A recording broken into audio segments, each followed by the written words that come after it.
പ്രിയപ്പെട്ടവരെ, മന്നാ the daily ബ്രെഡിലേക്ക് ഹൃദയപൂർവ്വം സ്വാഗതം. ദൈവത്തിൻ്റെ കരുണയും അനുഗ്രഹവും നമ്മളിലേക്ക് ആഴമായി ഇറങ്ങി വരുന്ന ഒരു പുണ്യദിനമായി മാറട്ടെ എന്ന് ആശംസിക്കുന്നു, പ്രാർത്ഥിക്കുന്നു.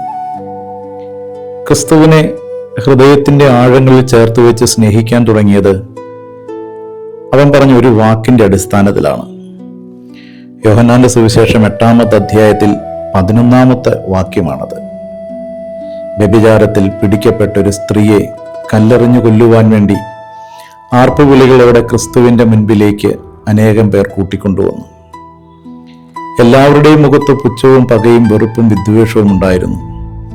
ഒരു വിധി നടത്തിയതിൻ്റെ എല്ലാ ധാർഷ്ട്യവും അവരുടെ മുഖത്തുണ്ടായിരുന്നു. എന്നാൽ ക്രിസ്തു, അവൻ്റെ മുഖം വളരെ നിർനിമേഷമായിരുന്നു. അവൻ ആ സ്ത്രീയോടൊന്നും പറഞ്ഞില്ല. പാപം ചെയ്യാത്തവൻ കല്ലെറിയുക എന്ന് പറഞ്ഞിട്ട് എല്ലാവരും മടങ്ങിപ്പോയി കഴിയുമ്പോൾ അവൻ അവളോടൊരു ചോദ്യം പറയുന്നുണ്ട്. ആരും നിന്നെ വിധിച്ചില്ലേ? ഞാനും നിന്നെ വിധിക്കുന്നില്ല, പൊയ്ക്കൊള്ളുക.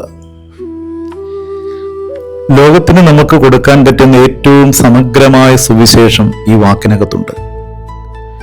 മനുഷ്യന്റെ പുറം നോക്കി വിധിക്കാൻ, അവന്റെ ഉള്ളറിയാതെ അവനെ കുറ്റപ്പെടുത്താൻ നമ്മൾ ആരാണ്?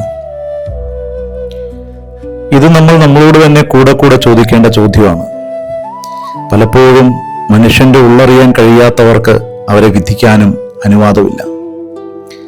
നിങ്ങളുടെ ഹൃദയത്തിന്റെ ആഴങ്ങളിൽ ഒരാളോട് നിങ്ങൾ വച്ചു പുലർത്തുന്ന നീതിബോധം അത് തെറ്റാണെങ്കിൽ നിരന്തരമായി നിങ്ങൾ അവരെ വിധിക്കുവാനുള്ള ശ്രമങ്ങൾ നടത്തിക്കൊണ്ടിരിക്കും. ഒരു മനുഷ്യനോട് നമുക്ക് പുലർത്തുവാൻ പറ്റുന്ന ഏറ്റവും നല്ല മനോഭാവം അവരെ വിധിക്കാതിരിക്കുക എന്നുള്ളതാണ്.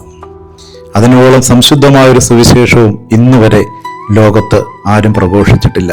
ക്രിസ്തുവേ, ഞങ്ങളെ നല്ല മനുഷ്യരാക്കണമേ. ആമേൻ.